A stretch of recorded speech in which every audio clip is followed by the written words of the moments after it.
यहाँ पर श्री कृष्ण कहते हैं कि वो अत्यधिक खट्टा भोजन पाता है, उसे खट्टा भोजन पसंद होगा, उसे नमकीन भोजन पसंद होगा, उसे गरम-गरम भोजन पसंद होगा। तो श्री कृष्ण कहते हैं कि जो रजोगुणी व्यक्ति है, उसको इस तरीके का भोजन पसंद होता है। तो यहाँ पर भगवान ने कहा जो सतोगुणी व्यक्ति है, वो तो इस तरीके का भोजन पाता है कि बिल्कुल सादा भोजन पाता है।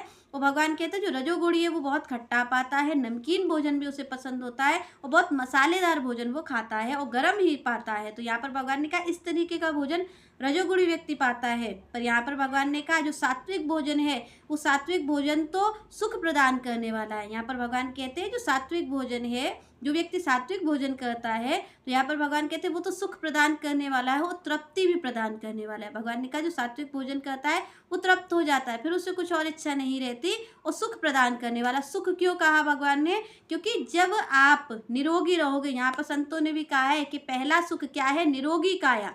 कि सबसे पहला आप अगर भगवान की भक्ति करना चाहते तो उससे पहले आपको निरोगी होना पड़ेगा। जो शरीर रोगी है, वो रोगी शरीर कैसे भगवान का भजन करेगा? वो रोगी शरीर कैसे भगवान की सेवा करेगा? जब आप और हमारे शरीर में रोग होता है तो हम तो हाय हाय ही करते रहते, राम राम कौन करेगा? कौन भगवान का भजन कर पाएगा जब शरीर रोगी होगा? तो यहाँ पर भगवान ने कहा भाई जो कोई भजन करना चाहता है, जो भगवान की प्राप्ति चाहता है, जो भगवान की सेवा में रत रहना चाहता है, तो उसे तो सात्विक भोजन ही लेना चाहिए। तो भगवान ने कहा कि भाई ये आयु बढ़ाने वाला भी है और सुख प्रदान करने वाला भी है। तो यहाँ पर दूसरी बात भगवान ने कही, जो रजोगुणी व्यक्ति है, जो भगवान ने कहा कि अति तीक्ष्ण ऐसा भोजन पाता है, एकदम गरम गरम भोजन पाता है, नमकीन भोजन पाता है, ज़्यादा मसालेदार भोजन पाता है। तो भगवान कहते हैं कि ऐसे व्यक्ति क्या होता है? तो भगवान ने कहा ये शोक को प्रदान करने वाला, ये आपको शोक देगा। यहाँ पर भगवान ने स्पष्ट कहा कि क्या होगा इससे, कि इससे एक भोजन है जो आयु को बढ़ाने वाला है,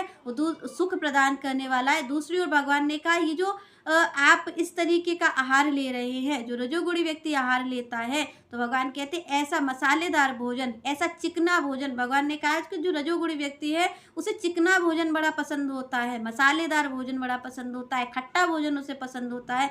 तो भगवान कहते हैं जो इस तरीके का भोजन पाता है, तो श्री कृष्ण कहते हैं ये शोक को प्रदान करने वाला है, ये आपको दुख ही प्रदान करने वाला है। यहाँ पर भगवान ने कहा ये जो दुख भी प्रदान हो रहा है इसके मूल में कहीं ना कहीं आपका आहार है। तो श्री कृष्ण कहते हैं कि ये दुख को प्रदान करने वाला है, और दुख को कैसे प्रदान करेगा? क्या वो वैसे दुख देगा? नहीं। आप और हम जब ऐसा भोजन पाते हैं तो वो हमें डाइजेस्ट नहीं होता है, वो हमें अनेकों अनेकों रोग लग जाते हैं। तो ये रोग को ही भगवान ने कहा ये दुख को प्रदान करने वाला है। ऐसा जो भोजन है ये आपको रोगी बनाएगा, और रोगी बना करके आपको क्या होगा कि आपकी आयु भी क्षीण हो जाएगी। जैसा कि भगवान ने कहा सात्विक आहार आयु को बढ़ाने वाला है, तो वैसे ही जो ऐसा आहार है, राजसी आहार है, वो क्या करने वाला है? वो आपकी आयु को क्षीण करने वाला है, आपकी आयु का नाश करने वाला है, तो आपकी अल्प आयु हो जाएगी। और भगवान ने कहा दूसरा दुख प्रदान करने वाला है, और आपके बल को हर बलहीन बनाने वाला है। जैसे कि सात्विक भोजन बल प्रदान करता है, आपके शरीर में ऊर्जा होती है, तो भगवान कहते हैं वैसे ही जो राजसी आहार है, जो आप और हम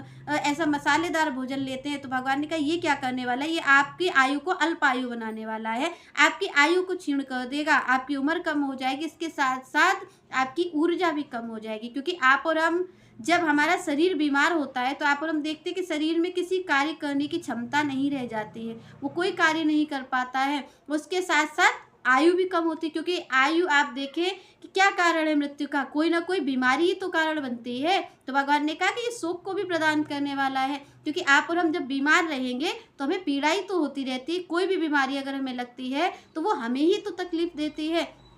तो यहाँ पर भगवान ने भी स्पष्ट कहा कि आप और हम भगवान का भजन तो बाद में करें, पहले अपने आहार की भी शुद्धि करें।